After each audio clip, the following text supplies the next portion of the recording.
Behind Bulawayo's Belmont industrial sites lies residential quarters not visible to many and not known by some. Sidojiwe complex is named after a Ndebele word meaning to be picked up after being discarded, and for many residents of its shelters, Sidojiwe is indeed an accommodation that they came into by chance. The complex consists of 3 hostels with 3 floors each and a total number of 57 rooms, some of them housing up to 10 residents at a time. With just 2 bathrooms and 1 cooking area per floor, Sidojiwe residents survive by the grace of God, as the place is a ticking time bomb for any disease breakout that could easily spread to over 600 residents currently occupying the complex. The hostels, constructed to be bachelors' quarters, were established to cater for up to 3 occupants per room, and currently there is over triple the number of occupants. Sidojiwe was designed for worsening the residents' concerns that the conditions do not help an already dire situation if there is to be an outbreak of the COVID-19 pandemic. Ngenxa yokuthi izindlu zenezi azi-extendeki zingamafleti sezincane ngoba imuli sezinkulu, so kuyayenza ukuthi kukhanye ngani sokunokuminyana kwabanye kwezinye imuli asebele emuli eningi. Konke khona kukhanya kuyenza ukuthi i-COVID-19 ingamenteneki ngendlela. Amanzi lawa aphumayo ngamanzi engcekeza, ayabe kufanele ukuthi ingcekeza liyani ihambe neplambini yakhona, kodwa iyaphuma ukuya egcekeni la.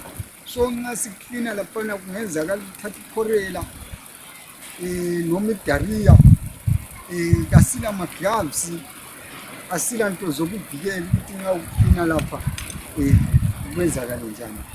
Konke lokhana kuyingozi empilweni yethu. Kuvele nje ngenxa kaNkulunkulu uyasivikisa, kodwa ingozi bezivele zikhona lanxa singakabali yona icorona. Abantu at the end of the day bazafisa bapheke. Uma bepheka lapha baya congregate kitchen. Now sikhuluma nge-social distancing. Automatically it becomes null and void. Ugcina ungasasebenzi social distancing ngoba ama-kitchen, ama-communal kitchens. Ngithi silithengelwa i-city council from September last year, likhanya ngelokulayitha ama-lights kuphela, asole kuphela. Then sesiba le challenge ukuthi abantu bayashare ama-rooms. One family the other side of the room, the other family the other side of the room. Singakhuluma nge-corona, nxa ingabamba omunye ongapha kwakhona lo, automatically ngokuspreada kwayo. Ngibona ngazani ingaspreada faster ewestelini lately. Kungaba lengozi enkulu as we are so crowded. There's a lot of families. Singathi ukuthi khona apha area we are sharing. Ngenxa yokuthi ukuswelakala kwezindlu kunzima.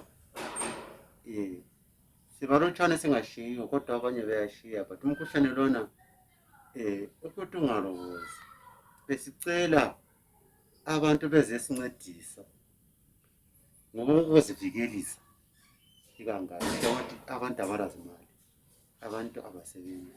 So izinto zokuzivikela zona iyani, ama-sanitizers konke asilakho.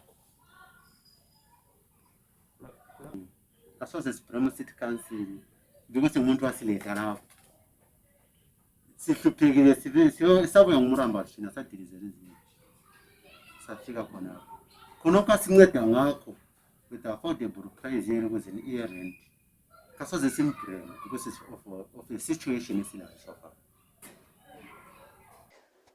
Privacy is not a priority at Sidojiwe, as families share the small rooms by subdividing them using curtains, leaving opportunities and high chances of gender-based abuses. As such, women at Sidojiwe hostels worry for their safety and the health of their children as COVID-19 cases are rising rapidly in Bulawayo. Vele thina wesithina ngala silamagetsi i-hostel one. So vele siyabe omunye abepheke lapho omunye lapha, so vele konke khona lokho vele izinto ezisikhathaza. Pheka laphana ngeze ngithi sivikelekile ubana sipheka si-one ndawo omunye awela omunye la kwesinye isikhathi sishiya amazulu. Sicela ukuthi nje bakithi kube ledona nje elingasaphela izindlu noma amaturumu arayithi. Ngoba indlinye siyasheya lo labakha abantwana lo labakha abantwana kulaleki labantwana siminyeni. Ingasihlasela khona ngoba sihlezi siminyeni. Singafa ngomkhuhlane khona. Siyabona ukuthi indawo leyo isithekile, ayikhanyi ukuthi ilabantu. Indawo yakhona vele isipesi sakhona sisebenzisa labantwana sincane kakhulu. Kulani ukuthi lani sizameni lathi lisisuse khonapha sehlala kwezinye indawo. Vele sifikile vele isitezi vele ukuthi awuthawuve kule indawo lapha singahamba sehlala khona. Asidingele indawo lapha singahlala khona. Vele lapha ufile vele uyavuza. Impompi sezivuza ezindlini. Ama-toilet toilet uqaphuza amanzi uhambe ungene emanzini. Akusela nto erayithi la, akusinjengakudala sindala. Yikho kusihluphayo. Lokuthelela izindlu asisebenzi thina njengathi abantu abadala. Siyaswela imali ukuthi sithelele, siyathelela ngapha. The councillor for Ward 6, Mr. Tawanda Ruzive, says the conditions at Sidojiwe are a health disaster waiting to be sparked. He suggests that people should be relocated and the flats immediately be demolished to avoid people moving there again. Those flats, they were never meant, to accommodate more than 2 families. They actually bachelor flats, actually, for your information. So they are meant to just save a small family, most probably a bachelor actually, would fit well in those flats. But the situation we have now is, because of the housing problems, each flat is accommodating an average of 3 families. 3 years, you get me right, 3 families. And that's just a disaster, right? Because remember, even our facilities, toilets and everything else is always commensurate with the numbers, which should stay in a given place. So at Sidojiwe, we've always been sitting on a time bomb for time immemorial. You see, if there's an outbreak of a disease there, I'll tell you, it will just wipe out everyone there because of the way people are staying there. COVID now has been very lucky. I count ourselves very lucky because with the way they are staying there, with the way they are so crowded in those rooms, I'll tell you, it just takes one person to be with COVID and the entire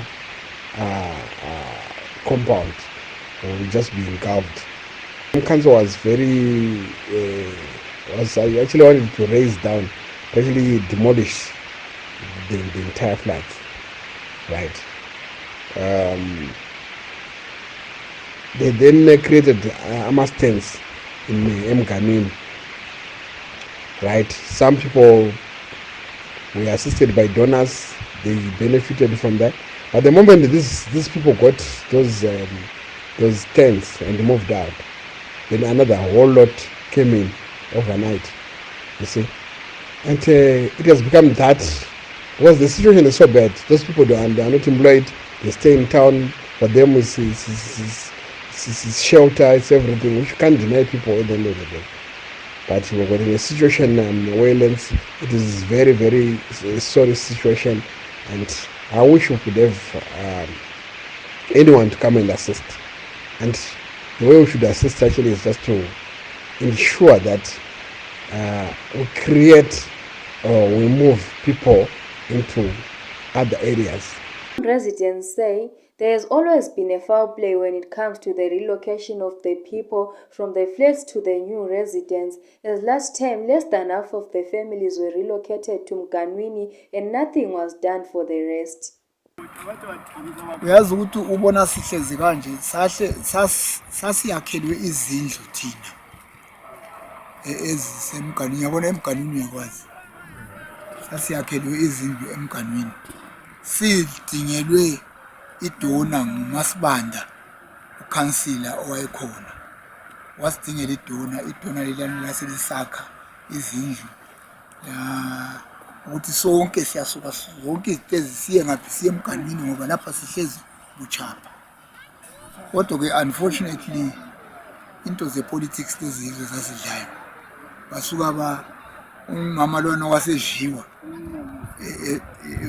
ukuba ngukhansila wasuke ungena omunye bathatha abantu ababengekho kuleyo hlelo base bebahambise emganwini sala singu-83 izindlu ezihambayo 73 kwasala 83. So kwakufanele ukuthi sonke sihambe ngoba ngoba yakhiwa izindlu ezigwanya abantu bonke ukuthi bazasuka baye-occupy izindlu amaflethi wonke. Kuhlala sibili sihlezi kuhle kodwa sihlezi buchapha ngoba nxa ungitshela ukuthi yi-one room njengoba kade sisho umnumzane ukuthi yi-one room kulabantwana abangu-6 konke lo mama labantwana abangabafana abahlezi khonapho lala khonapho kulalwa njani yiyona iyi-one room? Kulalwa njani ukuthi iyi-one room? Impompi ziyafa khonapho, akusela maintenance, abasalungisi, sesizilungisela. So ukuhlala kwethu lapha sihlezi njengabantu ongathiwa asaziwa lokuthi singabantu kumbe siyini. Kodwa nxa sokufuneka ukuthi kuvotwe lapha bagijima bonke umhlobo wonke wabantu bagijima bonke babuye khonapho uyathola imota igcwele lonke leli sezigcwele izimota befuna ukuvotelwa. Kodwa right sibavotele bawine ukuthi basinanze njengabantu ukuthi hayi abantu labona abasivotele kahle sibakhuphule labo bahlale endaweni ecacekileyo 0. The hostels, which barely have decent health and education facilities, were long detached from the Bulawayo City Council's budget. Thus, no form of repairs or maintenance work has been done at the hostels since the year 2000.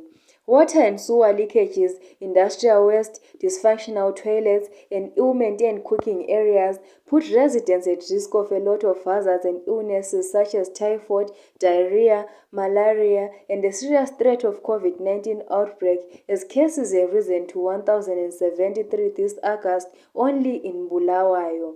Marvellous Matswimbo reporting for Amakhosikazi Media in Bulawayo.